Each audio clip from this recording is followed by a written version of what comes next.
বঙ্গে চলছে তৃতীয় দফা নির্বাচনের 4টি আসনের লোকসভা নির্বাচন। মুর্শিদাবাদ, জঙ্গিপুর এবং উত্তর মালদা, দক্ষিণ মালদা, এই 4 কেন্দ্রে কিন্তু একযোগে চলছে নির্বাচন। আর শেষ মুহূর্তের একবারে নির্বাচন এই মুহূর্তে চলছে। পাশাপাশি সংবাদ শিরোনামে সকাল থেকে যেটা ছিল মুর্শিদাবাদ বারবার সংবাদ শিরোনামে এসেছিল। একেবারে সমস্ত তথ্য সারাদিন ধরে বিভিন্ন কেন্দ্রে ঘুরে ভোট দেখলেন। আমাদের সঙ্গে রয়েছেন সিপিআইএম প্রার্থী, রাজ্য সম্পাদক সিপিআইএমের মোহাম্মদ সেলিম। কথা বলবো তার সাথে। সেলিমদা, বিভিন্ন জায়গায় আপনি সকাল থেকে ঘুরলেন, বিভিন্ন 7টি বিধানসভার প্রায় প্রত্যেকটিতেই ছুঁয়ে গেছেন, দমকল থেকে শুরু করে বিভিন্ন জায়গায়। কিরম ভোট দেখলেন? তোমরা আমার সঙ্গে সকাল থেকে ছিলে। অনেকদিন পরে গোটা মুর্শিদাবাদে একটা শান্তিপূর্ণ ভোট হয়েছে। শান্তিতে লোকে ভোট দিয়েছে, শান্তির জন্য দিয়েছে, শান্তি যাতে ফিরে আসে, প্রথম থেকে তাই বলেছিলাম। আর ঝামেলাটা তো পাড়ায় নয়, এটা তো দেশে ঝামেলা, তো মোদি গভর্নমেন্টের বিরুদ্ধে লড়াইটা তো দিল্লিতে। অনেক এটাকে পাড়ার ঝামেলা বলে। এখানে এই বুথে এলাম আমি, ভোটটা এখানে শান্তিপূর্ণ হয়েছে, ভোটাররা ভোট দিয়েছে। কিন্তু আমাদের পোলিং এজেন্টকে ভয় দেখিয়ে, কাল রাত্রে থেকে ভয় দেখিয়েছে। কিন্তু আমরা তো ইলেকশন কমিশনকে বলেছিলাম, যেহেতু ওয়েবকাস্টে সব দেখা যায়, যে ভোটটা ঠিকমতো হয়, যাতে ভোটার ঠিকমতো দেয়। কিছু প্রক্সি ভোট এসেছিলো, তাকে তাড়িয়ে দিয়েছে বললো তাই প্রিজাইডিং অফিসার। একটা জিনিস আমরা দেখলাম, আপনি যারা ভুয়ো এজেন্ট তাদেরকেও একদিকে ধরলেন, অন্যদিকে মহিলারা যারা ভোট দিতে যেতে পারছেন না তাদের হয়ে আপনি সওয়াল করলেন, পুলিশের সাথে তর্ক করলেন, তাদেরকে ভোট গ্রহণ কেন্দ্রে নিয়ে গেলেন। সেই জায়গা থেকে কি মনে হচ্ছে? না, এটা তো প্রত্যেকটা মানুষের ভোটে দেওয়ার অধিকার আছে, তারপর নিজের পছন্দ মতো ভোট দেবে।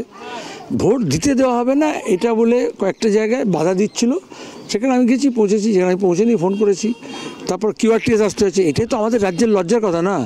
জেলার পুলিশ, রাজ্য পুলিশের উপর লোকে ভরসা রাখছে না, কেন্দ্র বাহিনী আনতে হচ্ছে। কেন? কিছু একটা খুন খারাপি কিছু বলে CBI চাই, রাজ্যের পুলিশ নয়। তো মমতা ব্যানার্জি পুলিশ মন্ত্রী, কিন্তু পুলিশ কেমন করেছেন যে লোকে তার উপর ভরসা নেই। তো রাজ্যটা শাসন হবে কী করে? হাঙ্গামা লাগলে কী হবে? এই যে বেলডাঙ্গা করে দাঙ্গা হলো, সবসময় তো কেন্দ্র বাহিনী থাকবে না। তো এটাকে নিয়মত করা উচিত। 2, ভোট তারপর দিতে পেরেছে লোকে, বাধা অপসারণ হয়েছে। এটা গোটার মুর্শিদাবাদ কেন্দ্রের মধ্যে হয়তো 10-12টা জায়গা হয়েছে যেখানে বাধা দিচ্ছিল। আর 7-8টা জায়গা এরকম হয়েছে যেখানে পরিজনকে ভয় দেখিয়েছে। আর কয়েকটা জায়গায় আমরা দেখলাম এবার প্রথম যে নকল পোলিং এজেন্ট, আসল পোলিং এজেন্টকে ভয় থেকে ঢুকতে দেয়নি। আর সই নকল করে, যেমন OMR সিটে চাকরি ফর্মে যেমন নকল করেছে, এখানে সব ডুপ্লিকেট করে নিজেরা থেকে গেছে, অন্য পার্টির হয়ে নিজে থেকে গেছে TMC। এইটা ইলেকশন কমিশনকে জানতে হবে, কারণ নতুন নতুন পদ্ধতি হচ্ছে চুরি করার, সেটা খোঁজ করে আবার সেটাকে ঠিক করতে হবে। একটা জিনিস যে কংগ্রেসের তরফ 4 জন অন্তত অ্যারেস্ট হয়েছে এই নকল পোলিং এজেন্ট। কংগ্রেসের তরফ থেকে অধীর চৌধুরী, তিনি মুর্শিদাবাদ থেকে আপনাকে জেতানোর আবেদন জানিয়েছেন। এরপরে বহরমপুরে ভোট রয়েছে, অধীর চৌধুরী সেখানে প্রার্থী। আপনার পাল্টা কি? আজকে এখানে দাঁড়িয়ে ভোটের প্রচার করা উচিত নয়। ভোট 5টা পর্যন্ত আছে, তারপরে হবে।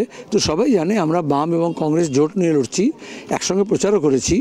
এবং এখন দাঁড়িয়ে আজকে প্রচার শেষ হলে কাল থেকে আমরা অধীরবাবুর জন্য ওখানে প্রচারে যাব, বীরভূমে যাব মিল্টন রশিদের জন্য। এবং কালকে মীনাক্ষী সভা করেছে, কারণ এখানে আমরা এই প্রথম স্বাধীনতার পরে 42টা আসনে বাম এবং কংগ্রেস এক সঙ্গে লড়ছি। এবং দেখবে তাতে বিজেপির হাওয়া পাতলা হয়ে গেছে, আর তৃণমূলকে খুঁজে পাওয়া যাচ্ছে না।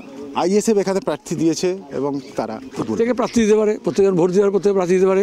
তো বেশিরভাগ জায়গায় দেখা গেছে যে তৃণমূলের হয়ে বিজেপি বা ISF-এর লোক প্রার্থী পোলিং এজেন্ট হয়ে গেছে।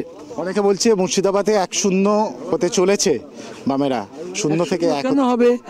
মুর্শিদাবাদের 3টি কেন্দ্রেই বাম এবং কংগ্রেস প্রার্থী জয়ী হবে, জঙ্গিপুরেও। মোহাম্মদ সেলিম আত্মবিশ্বাসী মুর্শিদাবাদে, শুধু মুর্শিদাবাদ কেন্দ্র নয়, মুর্শিদাবাদের সবকটি কেন্দ্রে, 3টি কেন্দ্রেই কিন্তু বামেরা, বাম বা বাম গণতান্ত্রিক জোট, তারাই কিন্তু জয়ী হবে। এখন দেখার ভোট বাক্সে তার কি প্রতিফলন ঘটে। ক্যামেরায় বরুণ ভান্ডারীর সঙ্গে ত্রয়ন চক্রবর্তী, ট্রাইব টিভি বাংলা, মুর্শিদাবাদ।